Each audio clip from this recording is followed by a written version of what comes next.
welcome to our third CEO Talk with Barry Callebaut CEO Patrick de Mazenaire. CEO Talk on BCTV is brought to you on BCNet, our group-wide intranet serving Barry Callebaut employees in 23 countries around the world. Our focus today is on our key sales figures for the 9-month period ending May 31st, and we'll also talk about an important trend in our business, outsourcing.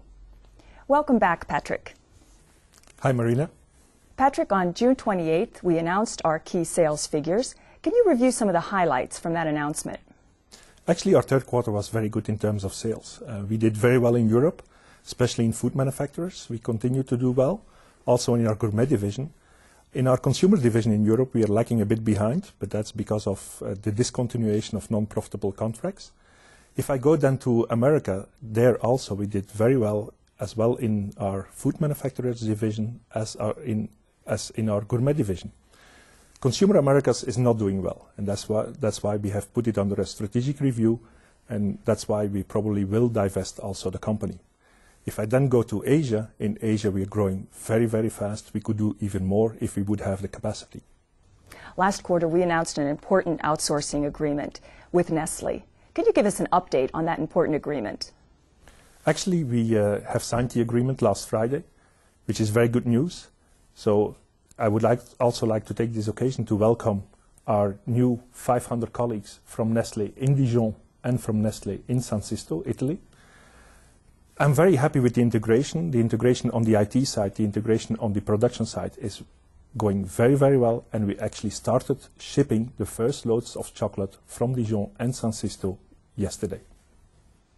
We announced 2 additional outsourcing agreements, one with Hershey and one with Cadbury Schweppes. What's the status on those agreements? With Hershey's, we're in the final discussions for the agreement. It was a letter of intent. Of course, now we have to sign the final contract, and I think this will be done in the next couple of weeks. Patrick, what made it possible for us to secure these agreements? What did Barry Callebaut bring to the table?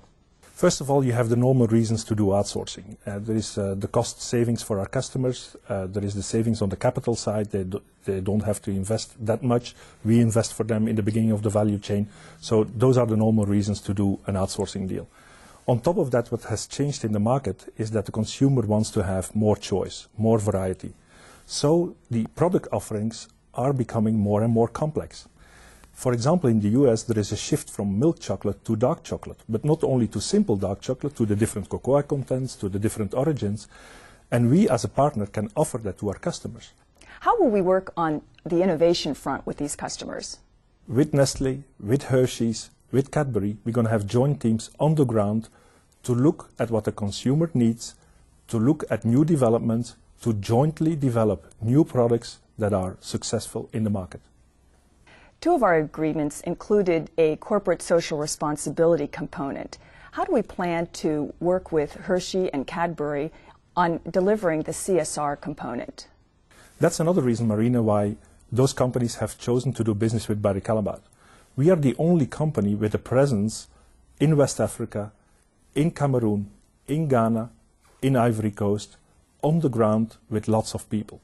We have the contacts to the cooperatives, we have the contacts to the government officials, we have the contacts to the farmers.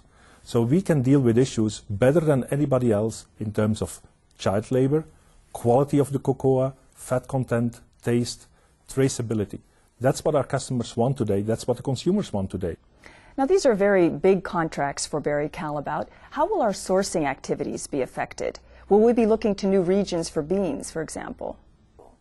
Of course, we have to make sure that we can continue to supply our customers with the same quality in a timely way.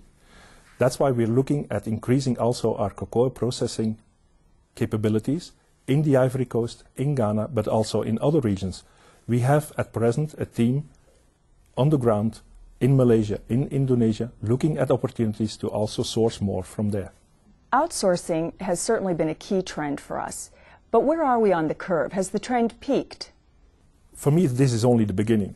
You have to understand that after the Nestlé deal, after acquiring 2 factories of Nestlé in Dijon and in San Sisto, with the business we're already doing with Nestlé, we only represent 15% of their total chocolate production.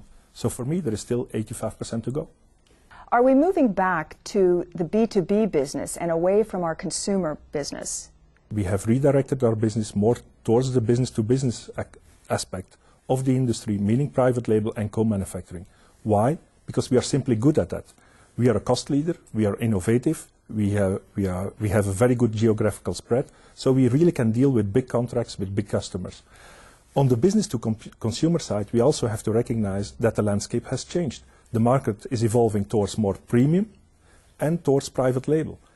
We don't have any premium brands in our portfolio, and we have to recognize that. So we have mid-tier brands, and the mid-tier is suffering for the moment. That's why we are concentrating on the most successful segment, which is private label. Your expectations for Q4? As always, Marina, my expectations are very high. We have had a very good third quarter, but I think the fourth quarter will even be better. We already start supplying to Hershey's, we already start supplying to Nestlé, and of course, I also expect us to have a very good Christmas season, and as you know, we already start supplying for Halloween and for Christmas in August. So I also would like to take this occasion to thank all of my colleagues for the tremendous efforts in the third quarter, but also in the upcoming fourth quarter. I also would like to thank everybody who is involved in these big opportunities, like with Hershey's, like with Nestlé, like with Cadbury, for all the good work done. Thank you, Patrick. Join us for our next CEO Talk with Barry Callebaut's CEO Patrick Demaziner on November 6th.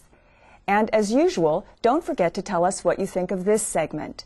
Take the quick poll on the BCNet Group homepage or send an email to bctv@barrycallebaut.com. Thanks for watching. Have a great day.